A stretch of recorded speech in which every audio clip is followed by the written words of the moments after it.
Second organisation tonight is called Abundant Water. It provides water filtering solutions in Laos with a social business model. Please welcome Director of Volunteering, Jenna Robichaud. Jenna.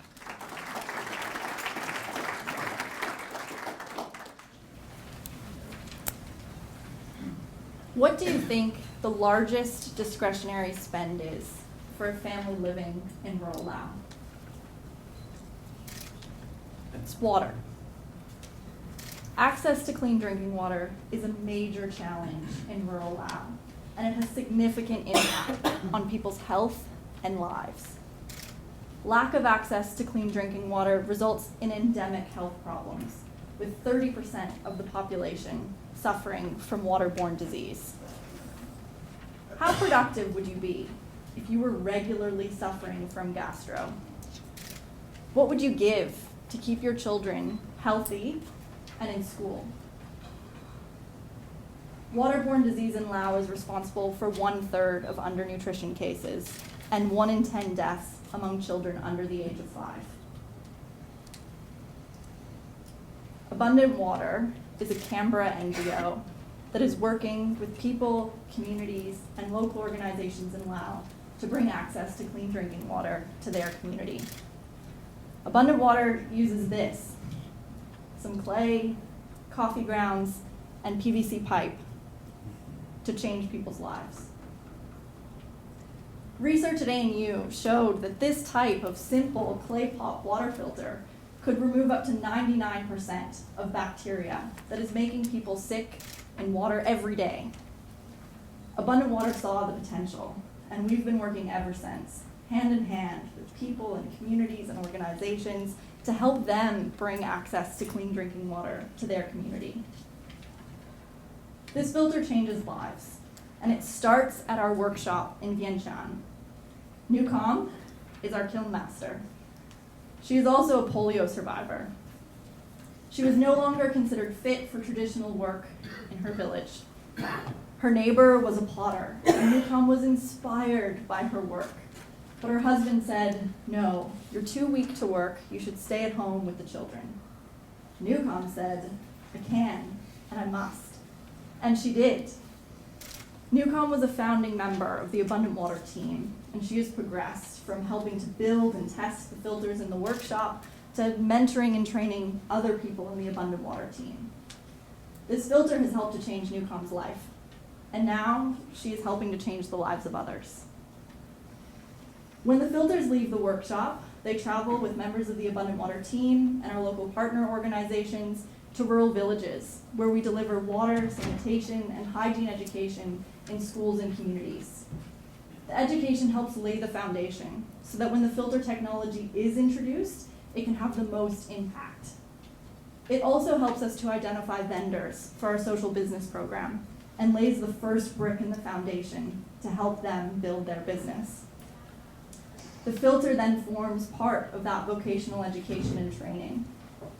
The vocational education and training helps our local vendors to build their business. It gives the communities the economic benefits of introducing water filter technology. It helps change our vendors' lives, who are increasingly women, giving them access to vocational education, an income for their family, and allows them to be the leaders in water management for their community. In late 2013, the Abundant Water program delivered filters in a rural village in Udamasi province called Namor. In mid-2014, we returned to do monitoring and evaluation, and we began to hear stories of less stomach illness, particularly among children. A mother, Noi, said that the great thing for her was that her daughters, Tai and Gio, no longer had to spend hours each day collecting firewood and boiling water to have clean water for their family. Instead, they were regularly attending school, and they were healthy enough to do so. The Abundant Water program is still small, but we can do so much with so little. From our beginnings in 2009, we've grown into a strong organization with a proven program. Our program has been made possible by the Canberra community. We were kickstarted by Akshu Water and many local Rotary clubs. Since that time, we've grown and expanded, and we've now been fortunate enough to have funding support from the DFAT Direct Aid Program and Australian Ethical Investment. But we can do so much more. And with your help tonight, we can do even more than that. We work by partnering with local organizations on the ground to expand our reach. This year, we've been approached to expand into an additional 4 villages. This will allow us to install filters in at least 5 schools, to train at least 5 vendors, and to provide sanitation and hygiene education, as well as water filter technology to 500 households in rural Laos. For $10,000 tonight, we can train a vendor and give them an income. We can provide a filter in a school. We can deliver water and sanitation education to 100 homes and provide clean access to clean drinking water to 100 homes in rural Laos. For $20,000, we can double that. Abundant Water is proud of our filter technology. With roots in Canberra, it has evolved over time with expertise from on the ground in Laos to be a simple technology that works. But Abundant Water also understands that it takes more than good technology to create lasting change. Our program is more than the technology. It's more than the social business program, and it's more than the water and sanitation education. We're greater than the sum of our parts because we're building skills, knowledge, and capacity at the community level to bring lasting change to people in Laos. Tonight, we hope you will join us.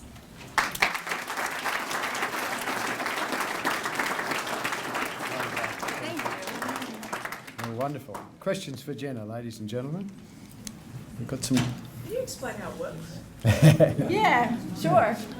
So this Did is. everyone hear that? Yeah. Explain how it works. Do you mean the filter technology or the program overall? Yeah, so this is the filter.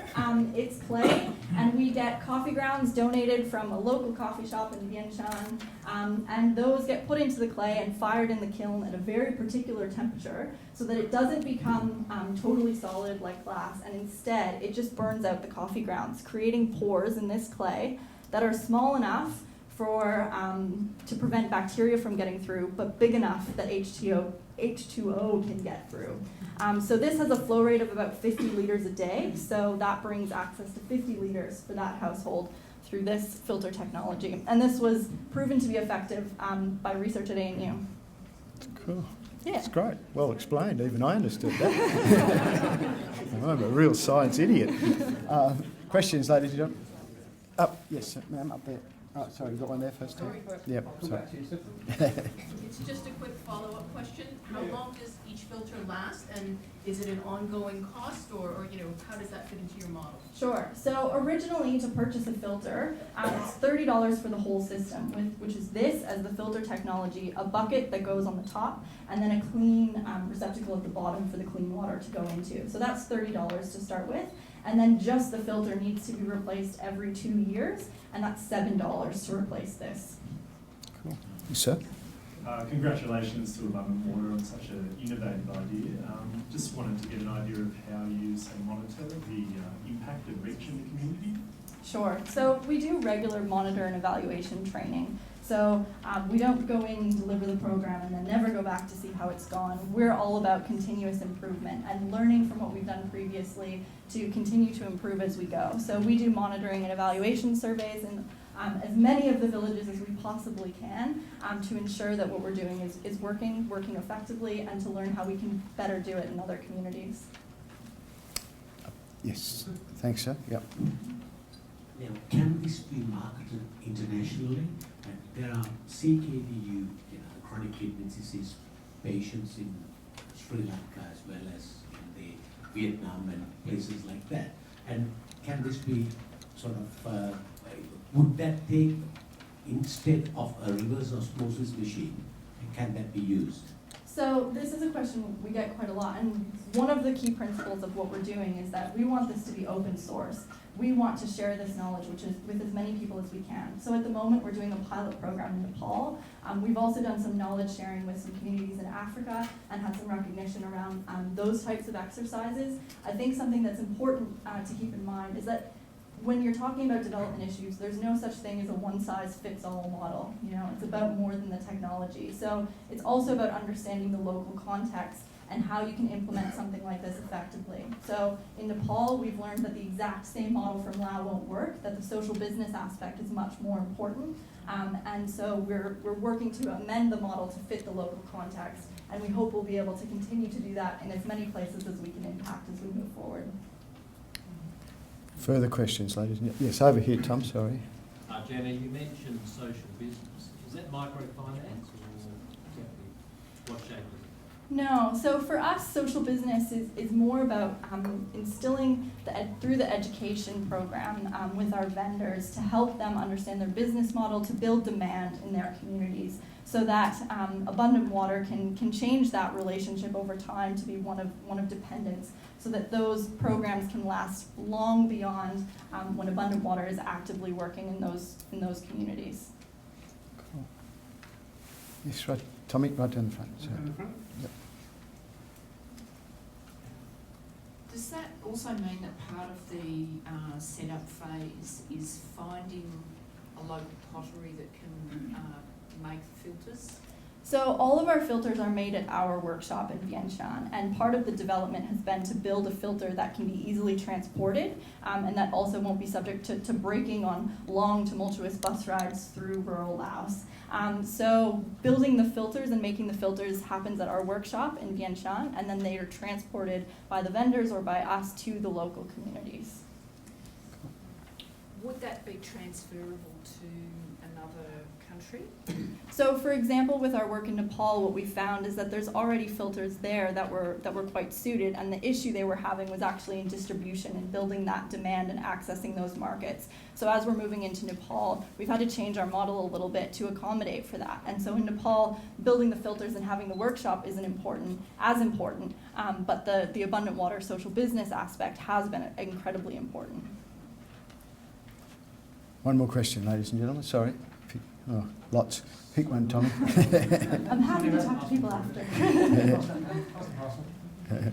That's great.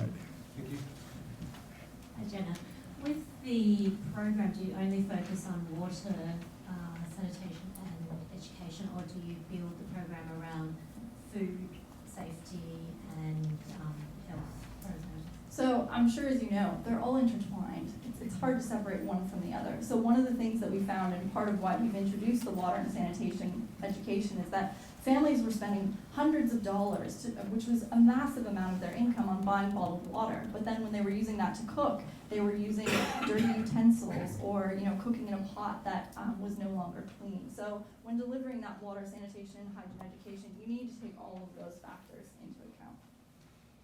Thank you, Jenna. Ladies and gentlemen, please thank Steve.